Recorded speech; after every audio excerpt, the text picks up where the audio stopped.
I don't know why I got cancer. I don't know why I was unlucky to get sick any more than I know why I was blessed to get well. I'm okay now, thank God. 5 years ago, after major surgery and a round of chemotherapy, I began the road to remission, and the odds are now really good that I'll die of something else. Hi, I'm Dorsey McConnell, Bishop of the Episcopal Diocese of Pittsburgh, and usually I look a lot more like this than I did like this. It wasn't long ago when I thought I might spend a lot of time looking like this. But I'm fine now, so I can live with all of that.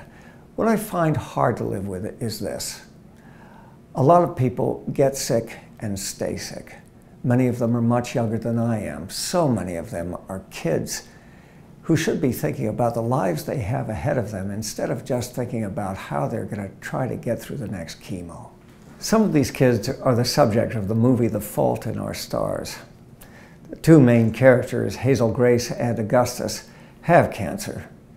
But ultimately, it's not a movie about cancer. It's a story about love and life. It was filmed in one of our churches, St. Paul's Episcopal Church in Mount Lebanon, Pennsylvania. There the support group meets in what they call the literal heart of Jesus. Yes, they sort of mock that setting, but they go there anyway, and their lives change. What happens to them can happen to us. In real life stories like those in The Fault of Our Stars, we meet God. We meet him in the faces of kids who are sick and in pain and trying not to give up. We meet him in their families, in their care and their courage, their yearning, their hope, in the sadness they carry from moment to moment, and in their faith. These are not stories about a God who fixes everything, at least not now, not in this life. Like they say in Fault, the world is not a wish-granting factory. This is a story about a God who takes on our suffering and walks a little in front of us, calling us into his life. That life is filled with love. Jesus says that is why he came among us. He says, I have come that we may have life and have it abundantly. We don't need to fear oblivion the way Gus does in the movie. The love of God fills oblivion. Again, Jesus says to us, love one another as I have loved you. In other words, pick up one another's burdens. Carry your own cross, and more than likely, you'll find you're picking up someone else's. Carry it anyway, just as he has carried yours. Nothing can make sense out of innocent suffering, but the love of God can fill it, redeem it, and even bring forth life out of death. That's why I'm dressed like this.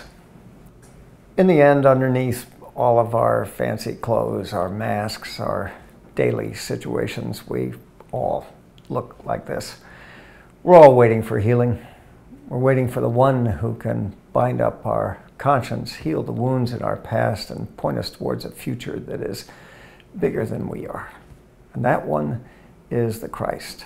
And if we want to meet him, really meet him, then we have to look for him in the places where he is, in places like this, in the lives of people dressed like this, or in the faces of those who know someone who is dressed like this.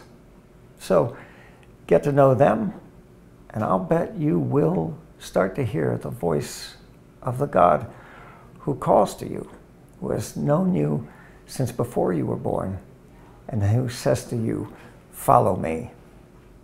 And if you do, I promise he will lead you into the love of your life. Okay? Okay. I'd love to hear from you. You can tweet me at Iron City Bishop.